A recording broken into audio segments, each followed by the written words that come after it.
My name is Javier Muñoz, and this is the What Brings You Here podcast, where we spotlight remarkable people changing the world one epic project at a time. And today I want to start with a question.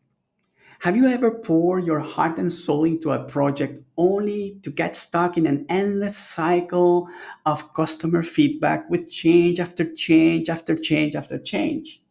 Well, that's exactly the pain that was tackled by my next guest, quite effectively, I must say. Today, I sit down with Mahmoud Halat, the grand prize winner of the Lovable Shipped competition. Now, yes, he was able to create a revenue generating app in 6 weeks, and that in itself is remarkable. And I know everyone wants to know about that, but we went well beyond that achievement. This isn't just another success story. We are going to dive deep into the real behind the scenes of what it takes to create something remarkable. Now, you will learn about all the typical things, the frameworks, the secret sauce. You will actually learn even about the single most important concepts for builders in this new age of AI. He calls it the founder market fit. Really important. However, this conversation is a masterclass in building with the soul to enhance human connection and find your tribe, your community. If you're ready to be inspired and learn how to turn your passion into a tangible, successful project, you do not want to miss this. So let's get to it. My dear friend Mahmoud, thank you so much for making this podcast. I am so honored to have you, and it's going to be a great one. I already can feel it. So, as you know, my first question to you is what brings you here? Thank you for having me, Javier. I really appreciate being on here with you. So the long and short of the what brings me here is for the last, uh, I guess it was almost 8 weeks ago now, we participated in a Lovable Shipped program. It was season one of going from idea to deployed and having traction. And I was one of the lucky few that managed to go from I'm not really sure what I'm building to it looks like there's potentially some product market fit to making it to the top 10 of that competition. And eventually, at the end, actually taking home the grand prize of number one spot. So that was what connected me with a lot of really cool people like yourself. I love the show and I love the ethos behind what brings you here. So yeah, for me, it's just kind of sharing a little bit more about my framing of how to build products, especially in this age when I feel like things are changing from month to month, about how to get traction, how to get attention, how to build things that actually make sense for kind of this new age of AI that we're in. Right. And so let me just take you back to that moment where you were in front of the computer filling in the form to participate in this event, because in one way or another that also shifted your life. You didn't know 9 weeks ago, 10 weeks ago that you were going to go to Sweden, and that you were going to have all these connections and this new way of looking at things. So Yeah. what were you in what mindset were you when you started filling up this form? That's actually a funny question because when I started filling out the form, it was for a different idea versus the one that I actually ended up Wow. applying to it. When I saw the competition and I wanted to apply, I had been using Lovable for quite a bit of time. I want to say 4 months, and I had already achieved some really amazing things. Lovable is one of those tools where the first time you use it, if you're any kind of builder, that initial delighter moment is a really big wow, right? Yeah. You have an idea, you type it out, in a few minutes you get a prototype. And if you're a builder who does it the traditional way, the Figma prototyping, the requiring developer input, the iteration that you have to do that takes weeks and months, using Lovable is really transformative. So when I started my application, my thought was, wouldn't it be cool if there was a marketplace for themes for people? Because building out an application, even things as simple as like a side nav that opens and closes on your app, I spent quite a bit of time wasting credits on it, and I thought it'd be cool if there was something you could just remix off of. Start Mm. with a project that's already mostly built as a skeleton, remix it, and then plug your content into it. I thought that would be very useful, and also the lovable audience would be the lovable shipped audience would be able to use my tool as well.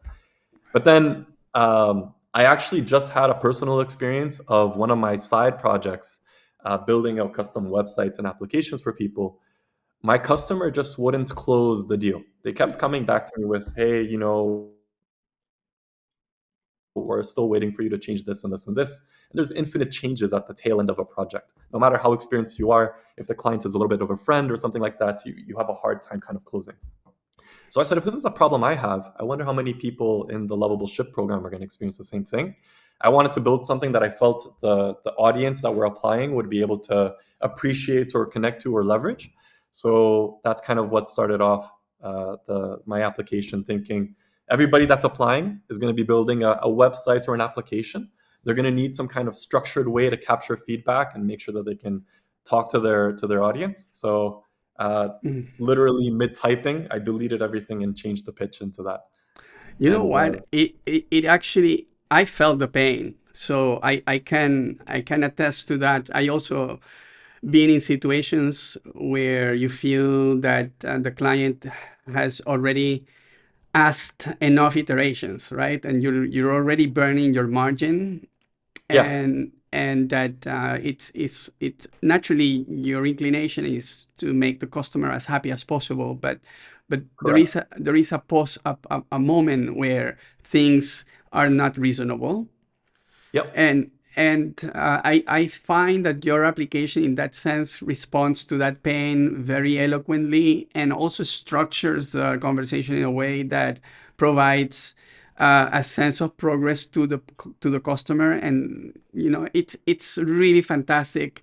I think you're positioning it very intelligently in a niche for agencies, but there it's probably open to any sort of client feedback process where you are iterating with the client on some sort of end product. absolutely. And so in this age that we're in right now, I feel like we all have forgotten some communication skills, but at the same time, we all want to feel heard, right? Mm. So from my side, as somebody who's very deep in user experience, on one end, I really appreciate the need of my customer to feel like their opinions are heard at any stage of the development process, right? Regardless of how you'd like to structure it, so that you get it semi-waterfall, so that it makes your road mapping and your margins make sense, right? Right. But then from the other side, it's such a terrifying thing, especially early on, being on the receiving end of so much criticism Mm. of something that you really think as being your creative expression, right? When I build something, it's art. It's a form of communication in and of itself. Lovable is just another medium that I use to communicate these days, and I love doing all kinds of different artworks and forms of expression. And when a customer comes and all you feel is poke, poke, poke, poke, your natural inclination is to just stop taking that feedback, right? Mm. So I've seen Mm. people swing completely to the other side, saying, you're allowed one iteration of feedback. You have to give me everything in that iteration. You have to write down the notes for me, because I'm not going to sit in a session with you while you discuss it or think through it. And that's it. And I feel like that's such an inorganic experience, and it's probably really bad for customer retention too. Right. Yeah. Yeah, I actually found it ironic because you're using AI, right, Yeah. Yeah. to enhance people's exchanges, people Yeah. communication, feedback being one that's so important because it intends to be constructive. So I actually realized that, when I saw it, I said, "Oh, this is great," because it's super human centric, and it's a Yeah. very like humane way of enhancing an exchange that could be tough, as you described it, yes, Correct. but by means of these amazing tools that we have now, which are incredible, not just because you were able to build the application with AI tools, but because of the dynamics that you are enabling inside of the application itself that also Yeah. use AI. So Yeah. wow, I said, yeah, he's in my camp, because I am one of the most critical questions, and I'm going to ask you this is whether this keeps you awake, at night, is how can AI enhance the human experience? This is my key question. And it's a question that is urgent, and it has Yep. many different ways of answering that question. Yep. So, what's your take on that? I actually have some pretty strong opinions on this because I feel like from one side, post COVID, at least, in organizations that went fully remote, we gained something and we lost something else. So what we gained is a lot of personal freedom. I don't necessarily work less hours from home. I actually, for a long time, I was working more hours from home. But we became isolated, and I feel like we lost some of our social skills. And we're finding ourselves having to relearn them these days because the byproduct of that is, the loneliness, etc. Yeah. So I actually my personal philosophy is how can we use these tools in order to actually enhance our ability to connect with others, Mm-hmm. and tools like Lovable that are coming out these days, as well as a number of other items in the stack, are making it easier to take your idea from your head and put it in front of others to have them react to it. But the ones that I'm seeing that are succeeding, and this is actually really cool because there's a lot of noise that's coming out these days, are ones where the founder is actually really well connected to the problem.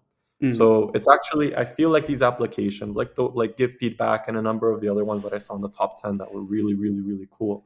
It's actually an expression of the founder of this is a problem space that I actually care deeply about, and I want to put something out there in the world to help make things better. And I'd love for it to attract an audience that actually resonates with the same problem, in order to achieve something. So I call that, or what it's actually called now, is founder market fit. Mm-hmm. And I find that applications or ideas that have really strong founder market fit are the ones that are able to cut through all of they call it brain rot now. All of these feeds are full of so much AI generated noise. Um, and actually resonate with their target audience when they can find out where they hang out and actually connect with them, and bring something valuable to light. Yes. And I totally connect to that, because in many ways, Just Action, my program, intends for participants to connect to that which is true to them. I call it, Yeah, this is how I see it, right? We take you through a journey where you connect to what's true to you. It's yeah, similar to what you said, where you have a connection to the problem that is very particular. yeah. You have a good understanding of the problem, and you are passionate about finding the solution, and you have enough knowledge to turn that thinking or that idea, that intellectual property that you have developed over the years, knowing so much about this problem, into an application that actually does the solving. Yes. And what's cool, Javier, is Mm-hmm. Just Action is also creating a community of like-minded people that aggregate together in one place and inspire one another in order to grow. Right. So Exactly.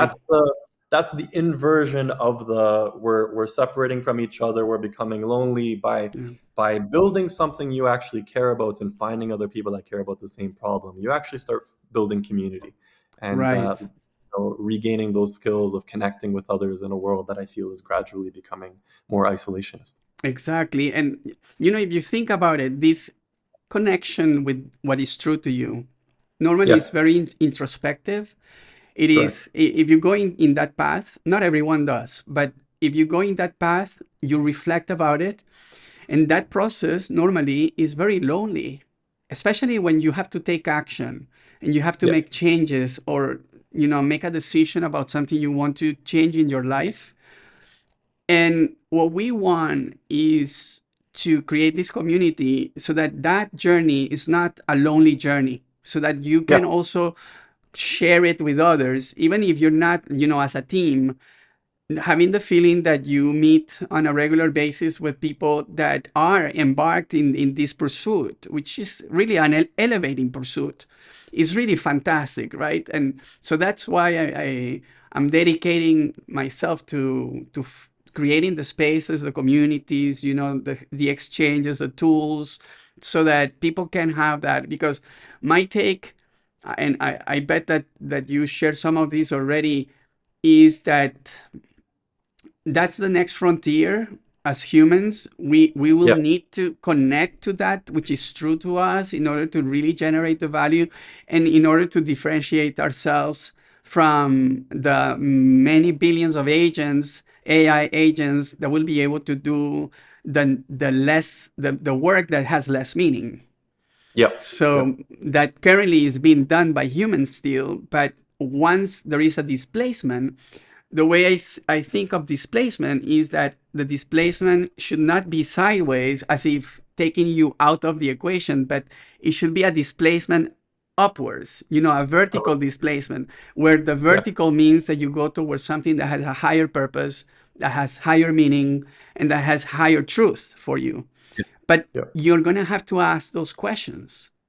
Exactly. You It's know? it's being authentic to who you actually are. So this shift over the last little while, since the popular adoption of GPT and then Gemini afterwards, and then these vibe coding tools, it's actually helped me, and I have had to ask myself those questions of, what is it that I'm bringing that's differentiated. And I've actually landed on, it's this idea of 0 to 1, going from an idea and taking it into something that people can interact with. And that's something I've been doing my whole career. For the last 10 years, when we have a new project kicking off or a new domain that needs to be explored, and we need to understand, is there product market fit? Does this make sense for the audience? So naturally, it's, let's prototype something, engage with people, interview them, talk to them, see what they think, if it's worth investing in. That skill set I've actually completely fine tuned to be on an AI stack now. So Mm-hmm. that muscle has become something that I'm authentically excited by, and Yeah. it's something I love growing in, and I'm obsessive about it. I love nerding out. People call me a nerd. I love that. I love nerding out about problems, and I love finding people and connecting with people that Yeah. also like to nerd about the same thing. You know what? I find that you and I, we're very similar. Yeah, yeah, We are so similar, man. We are like very connected in many ways, in terms of purpose and values. And it's not like I'm not surprised, but it is fun, to be able to connect with people in that way. And I think that that's probably one of the challenges we have currently, that yeah, I perceive in vibe coding, is to inject also the meaning into it. You know yeah, why? Because this is how I feel it. I think that if you go to YouTube, there are so many YouTubers out there that tell you, "Oh my goodness, from zero to $50,000 a month, yeah, in 2 weeks because you yeah. did this application." And so there are so many of those. I think those carrots are very misleading, extremely Absolutely, misleading, right? absolutely. I'm not saying that they are lying. I'm saying that it could be possible that in your case, you were able to generate $15,000 during the program, right? I mean, Yeah, that's it. You experience that, and then on top of it, you say, "I am not taking any other clients." So yeah, you experienced it. Yes. yeah, So I'm not saying that this is not possible. It is. The thing is, how much meaning is there for you, the person that achieved it? yeah, I bet that if you hadn't asked the questions, if you hadn't been so naturally inclined to finding and enjoying the solution process, yeah, and finding meaning in that, you would be sort of frustrated now, even with the 15K in the bank, yeah, because you would then feel, well, what was this for? And I know people listening to me right now, they're gonna say, Javier, you are full of it. Because if I were able to make 15K a yeah, month with a project that I did in 6 weeks, I would yeah, be jumping with joy. yeah, Yes. But I am jumping with joy. I'm very happy. I want to make sure that that's no, no, yeah, I'm sure you are. But my yeah, point is, you're happy because you did this from a place of substance. Yes, correct. from a place of understanding, is that that wasn't the end. The end of it. It was the process of finding the solution. It was the process of making that fit, of understanding the human dimension of the solution, the problem you're solving, and that is the joy. To be able to. It's like a puzzle. You know. The way I frame it to myself, and the way this is, I was taught this. I want to say um, 9 years ago now, and I actually use it and I teach it as a framework of building products. Hmm. The framework that I leverage is actually it's very simple. It's a three-letter acronym: VTR, value, traction, revenue. You Hmm. start from the value piece, Hmm. because if you can actually prove that what you're building is valuable, that in and of itself becomes the motivation to continue on. If the Right. value is solely derived, and I think this is kind of what you're alluding to, if the value is only from the revenue piece, as in, Exactly. you know, I made an AI generated cookbook and I posted it, and I made AI generated bots that helped me I've seen this LinkedIn post that helped me generate $26,000 in a month, and it's all AI generated. There's zero things that I care about in it. I've never cooked in my life. I don't really care. I just really care about the revenue piece. And I'm seeing so much more of this in my feed. Here's my NAN robot flow that helped me make this much money, this much money, this much money. Like what you said on YouTube. Right. um, I think that if we all spiral into how do we get revenue without pushing value into the world, we're actually misaligned on what our purpose is here. So I know that there's a lot of people that are very rich in the world, that richer than I can imagine, that lack a lot of inner kind of love or feel connected to anything. And then I know Hmm. people that are financially very poor, but they're the richest people in the world because they can all gather around a table and break bread, and they're the happiest that there is. So I think there's a lot of content that pushes out this, oh, here's how I made 20,000 in a month, and you have to replicate me, and the kids in Mm. Dubai with their Lamborghini saying, here's how you can be like me, and stuff like that. But those people are not happy.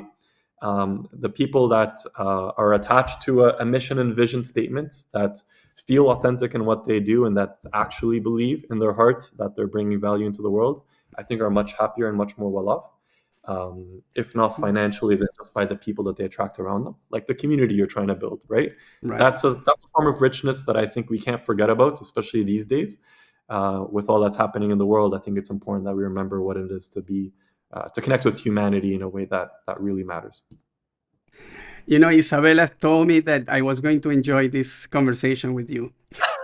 Because I talked to her the other day on the phone and she said, "Oh, no, no, wait, you talk to Mahmoud. He's fantastic. You're gonna love him." And she's right, she's right. And I mean, everything that you're saying resonates deeply. And it's not confirmation bias, okay? I hope it's not confirmation bias. I really do believe that, especially from an motivation and resilience perspective. Yes, Yep. let's say that you do make 15K on something that you don't care about, but Yep. it's good cash, it's a cash cow type of thing. And from Yep. a practical perspective, it's always good to have such things that can support then your passion projects and all of Yep. that. I think is like as if you were diversifying your portfolio. Yes. Correct. Yep. But think of that as a diversification of your portfolio in a practical sense. Because if when things turn around and you have to adapt or come back and do a change that is massive, and what you built was not really meaningful to you, from where are you going to get the actual inner strength and motivation and resilience to bounce back and recover and do it again? Yes, Correct. you, Yep. you you have to be able to connect to this element of purpose because it's correlated, with resilience. It's correlated with motivation. It makes sense, that it is, and Yep. and everyone can connect to it. Sometimes I facilitate higher purpose programs quite a bit for corporations. And sometimes you hear, well, I don't think um, I am in a position of thinking of a higher purpose, as if, Yeah. we need to be in certain levels to have an impact in the world. Yeah. That is something that younger people need to understand, that every single one makes a difference. I know it sounds like a cliche, but I don't know if you've felt that, Mahmoud, that sometimes younger people, and this relates a lot with the technology we're talking about, have a Yeah. sense of either apathy or hopelessness, or giving up, basically.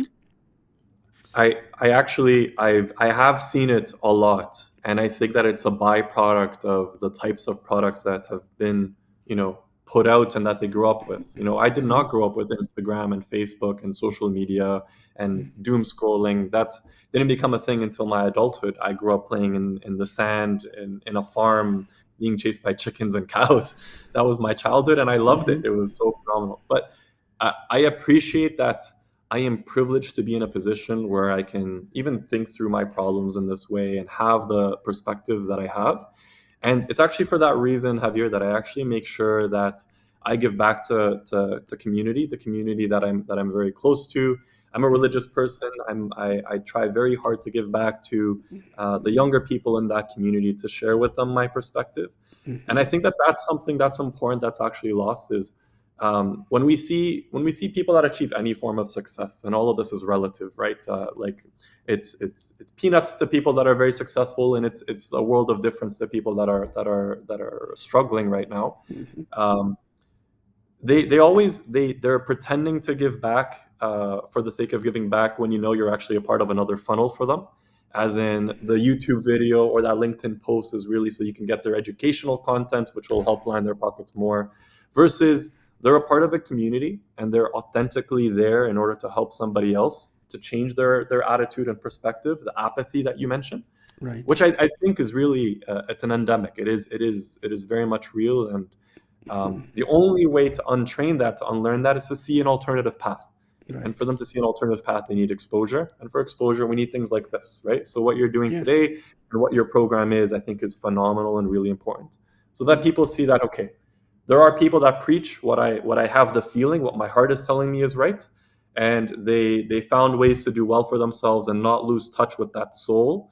I want to emulate that. That's the path I want to take, as opposed to the people with the loud megaphones on X Mm. and whatever that preach a false truth. Yeah. Man, we're gonna be the least popular YouTube video because because Yeah, and I'm if you okay think with that, about it, honestly. Yeah, I'm no, okay no, with but that. but Yeah, but I mean, the funny thing is, you are an example of this success yeah, story, right?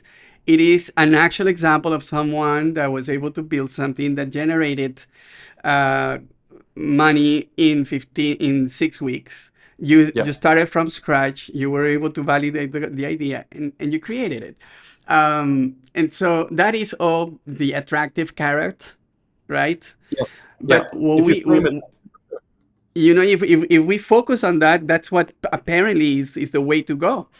yeah, But what you and I are talking about is all of it that is behind, the behind the scenes, the where from where do I come to be able to create meaning out of this success? Is that success of really of any importance or significance for me to continue? In what way it is? So I'm going to ask you about this specific thing.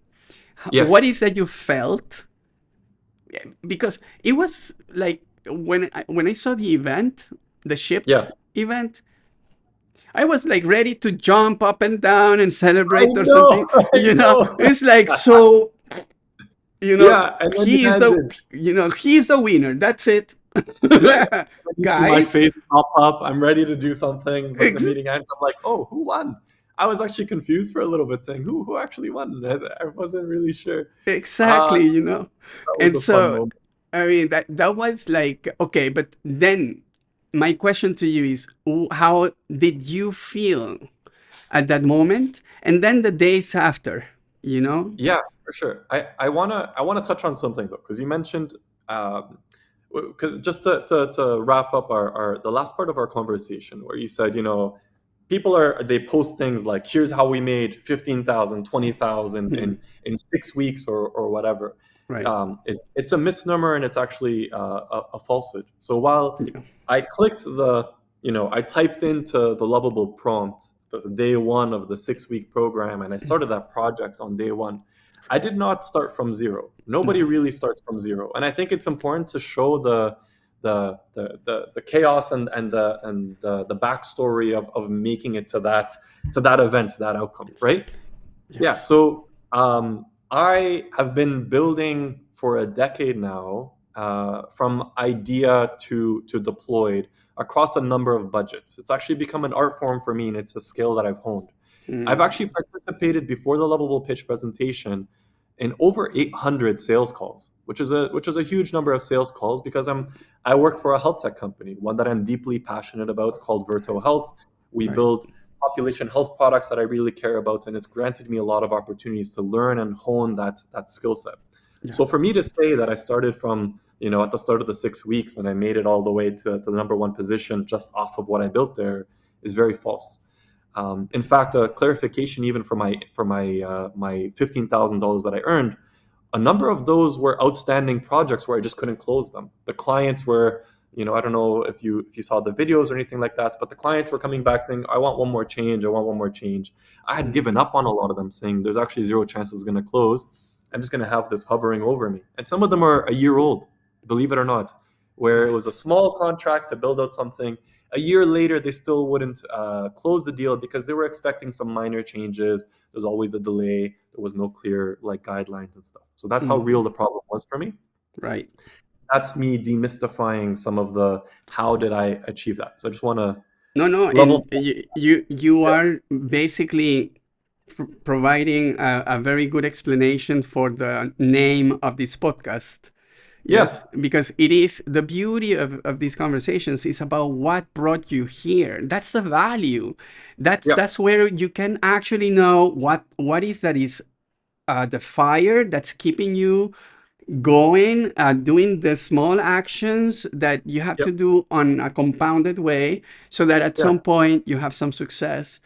And that's where the gold is. The gold yeah, nuggets are not in the at the end of the road when I show you my bank account. The gold nuggets are on the path to that. That's why we call this the What Brings You Here podcast.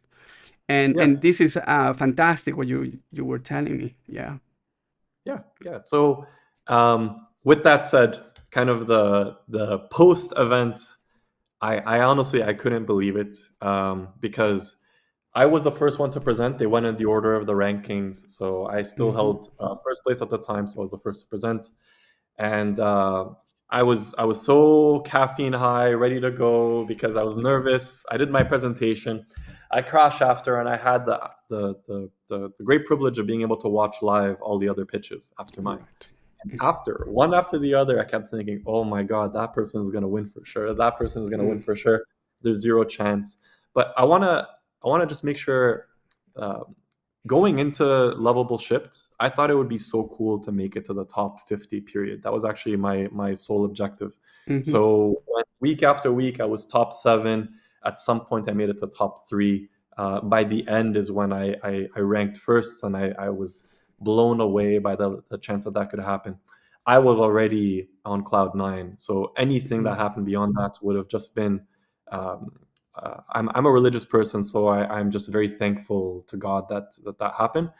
And when I won, honestly, the first thing that went through my mind is, this is actually, I'm soon to be a father of a daughter. It'll be our Mm. first child, and in my culture and my religion, we believe that daughters bring their bounties with them, so they grace you with some wealth in order to take care of them in Oh. the way that they deserve to be taken care of, and spoil them. And I thought right away, this is actually that. This is God saying, I've graced you with this. Take care of your daughter, and that's kind of all that went through my heart, was being thankful for that. That's Uh, wonderful. yeah, and then from there, honestly, it's just letting it sink in. I got a lot of traffic to my application. Yeah. My application had gone through many iterations from day one. The product that you see uh, that's currently live is not the same as the product that I had on week one.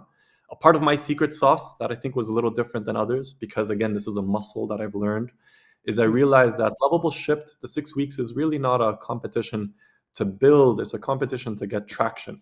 And Mm, so, as a mm, competition to get traction, what that means is, what is the minimum viable product I can ship on week one?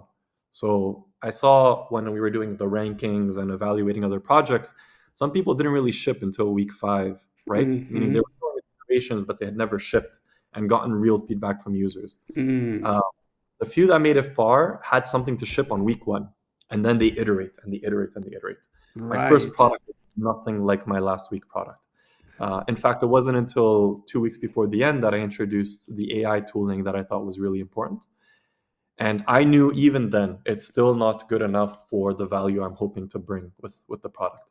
Right. So No, after that, I noticed that from your earlier comments that yeah, you immediately had in mind using the community, which is yeah, there are plenty of people there, to exactly, validate your pain, right? To validate the pain, and see, maybe there were gonna be many programmers, naturally, many designers, people that have yeah, felt the pain, so they were going to give you very, very precise feedback, and also, a celebration of, "Oh, okay, this is a solution for me," yeah, so I thought that was very clever, and different from other people in the way you use the interface, on the community interface, let's say. A lot of yeah. people just got a lot of mentorship and feedback on the application, but you were going a step further. You wanted to really see the match, whether there was a good match with a solution. Hmm. Yeah, yeah. And a key takeaway I had, honestly, that was that my product was not the best tool to be used for the Lovable Shipped audience. That's actually when I pivoted a few weeks into, how can I reach out to design studios and find that target audience. My Hmm. unfair advantage Hmm. there is I'm already a part of a design community in Toronto called Design X. So I Right. reached out on the Slack. I found a bunch of people that were super excited. They were recording Loom Hmm. videos and sending it back to me saying, here's what I love, here's what I don't love. Oh. That's really helped me grow my audience, and that's how I got to over 1,000 users by the end of the project program. Was through that. Hmm. And what's next for Give Feedback is actually introducing, making it more, even more authentic. When I say that it matters, the communication and bringing value to users, I plan on introducing things like computer vision to help understand the context of what the user is seeing, as well as eventually make it a little bit more conversational. We don't realize this, but we're actually not good at not only receiving feedback, but giving good feedback. Giving feedback is an art form in and of itself. So I'm hoping to use this as a platform to teach people how to perform Hmm. that art. Yeah, I saw that you have some pointers in the platform, but Yeah, they are just static. yeah, If it were more dynamic, exactly. like, let's say, I'm just brainstorming with you at this point, right? So let's Yeah, say I am the client and I provide feedback yeah, inside of the platform. The platform could analyze my feedback, right? And say, this feedback would be more effective if you A, B, C, D, right? exactly, exactly.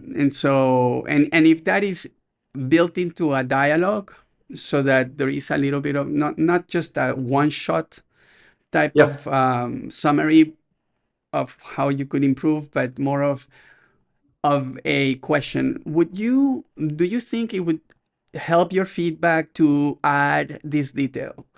exactly. Specificity. It more as a way of getting people to consider that and then do it, instead of, let me just tell you how it's done, right? 100%. So, yeah, I mean, in the end, what you're doing here is really helping people, again, communicate, especially when you're giving feedback. It's a challenging conversation because you're basically rejecting something to some degree. Exactly. and correcting, rejecting, correcting. And so there has to be some degree of tact, to be able to do it effectively and receive it effectively. And then the person receiving it should have clarity as to what is exactly that's been said. Yeah, And now there is another thing that I'm getting from this conversation with you is that different cultures have different ways of providing feedback correct, correct. and And there's different. different kinds of feedback as well. We don't realize this, but feedback Mhm. feedback is really, so when we talk about it, are we talking about user acceptance testing of something that's been built? Are we talking about constructive criticism? Well, they're a client of yours and they're giving feedback on a product that they want to receive and consume. So there's strategic gaps, in which case we have to understand that it's strategic feedback, which Right, could blow up the scope of the entire project, and you have to recognize that and frame it that way, right? right, There's absolutely. tactical feedback about little nitty-gritty details, in which case specificity is super critical. Mhm. I don't really like this hero section. Okay, what do you not like about it? How can we Mhm. improve it?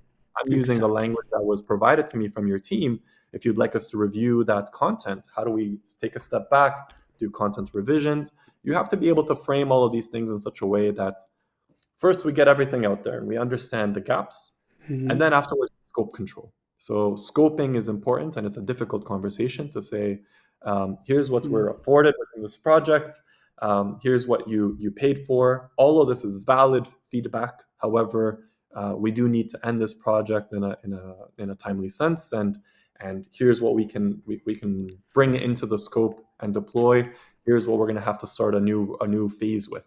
Those are Mhm. hard things to be able to articulate when you're in front of your customer, who you value the relationship with and stuff like that. So Right.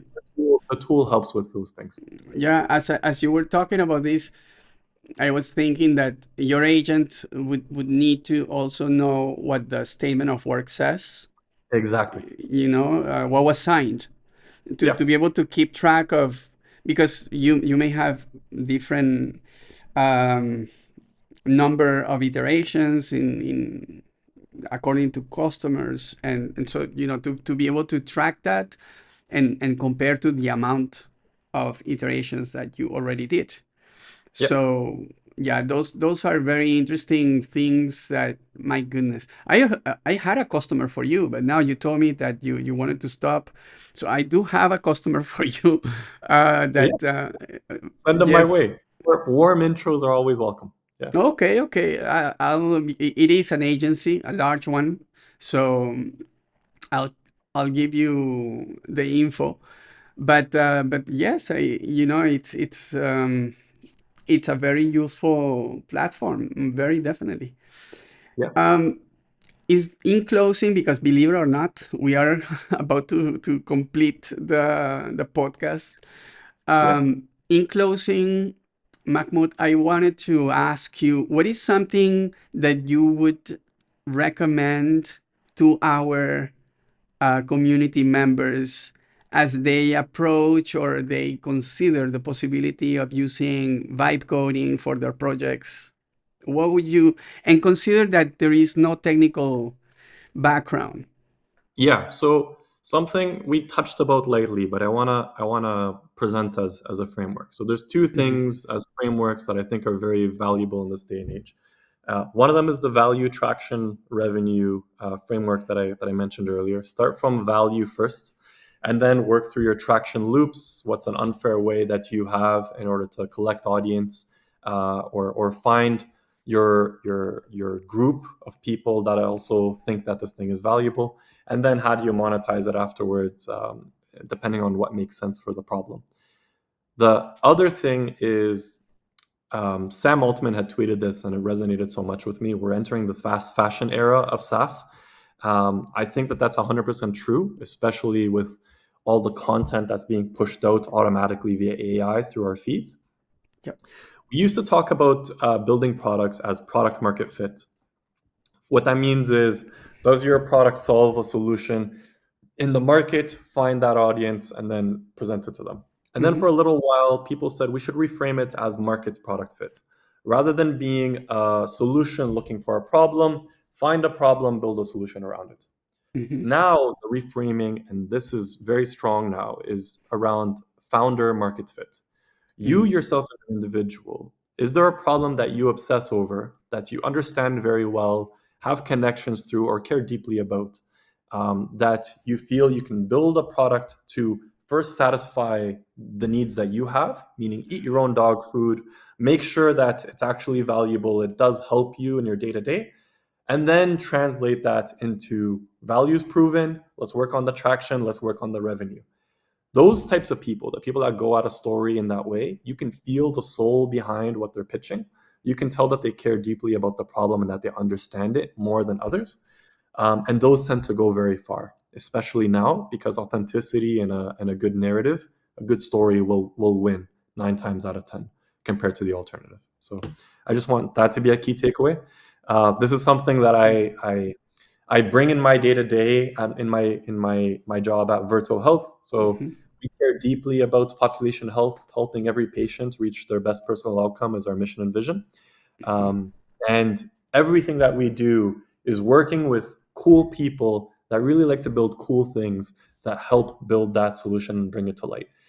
So when you find a tribe of people that care about a problem the same way that you do, you can do amazing things. So that company, we started off 4 people in the basement of a hospital, and it's grown since then to uh, huge successful traction across entire provinces in Canada, and we're getting really good US traction as well. So really amazing things come from building in that way, and you find that you can also combat things like burnout and things like when you're not always succeeding, you at least know that the mission and the product that you're building matters, and that helps give you the resilience to carry forward. I totally connect to this idea of doing the founders fit that you mentioned. I think that is naturally the way in which I go about things. Yeah, and Um, I've seen that when it comes through, it shines through. Yeah, yes, it has to be something that I'm passionate about. Otherwise, it's very hard to go through the pain. yeah, you know, I'm sure that you have had these conversations where people look at you and say, "Oh man, what a pity, man! You stayed on Friday at home working. Oh man, I wouldn't want that, for me. Oh, you're so, and they pity you because of it. yeah, And yeah, you look at yeah. them and you are like, what do you mean, man? I was having fun, I you had a know? great time. I had a Exactly. great time. Yes, I was working. You guys were having fun out and, maybe having drinks or something and, your classic good time. But I was connecting with something that was meaningful to me at the time. It was my choice. It wasn't like, my employer was forcing me. I was doing it because I connected to that. And so it's foreign. It's a foreign concept sometimes, to people that maybe think of work from that perspective of, well, it's something I have to do to pay the bills.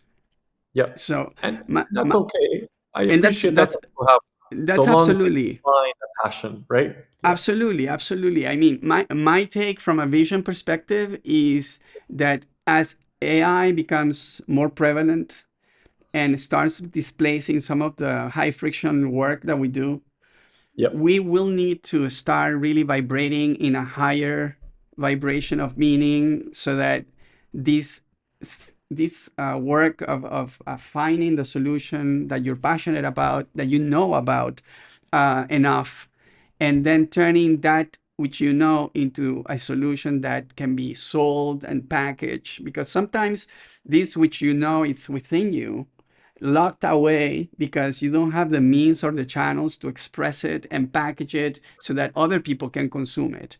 But Yeah. but suddenly, in the last few months, because of AI becoming more and more accessible, we are able now to shift that mindset and say, look, we don't need an investor, we don't Yeah. need a technical co-founder, we don't need 300 hours of programming, we just need these tools. Use Yeah. them, but Yep. always from that perspective that you said, from the perspective of doing something that I connected to, that is meaningful to me. Yeah. Yeah. So, man, I would continue talking to you. I know that you have stuff to do back in Toronto. We are in a different time zone, but it's been fantastic. I hope that we get to connect again and keep in touch. And thank you, man. It was absolutely fantastic to have this time with you, and I'm sure that you're gonna be very, very inspiring to our community, I appreciate it, Javier. y- And I think like the key takeaway that we both resonated on is community. Community matters so much. Finding ways to build it, finding ways to become a part of it is going to be huge in the coming age. I love what you do, and I love that this is something that you're deeply passionate about, and I see it in your work. So keep yes. doing what you do. Thank you so much, Mahmoud, and big hug, and I and good luck, my friend, in everything you do.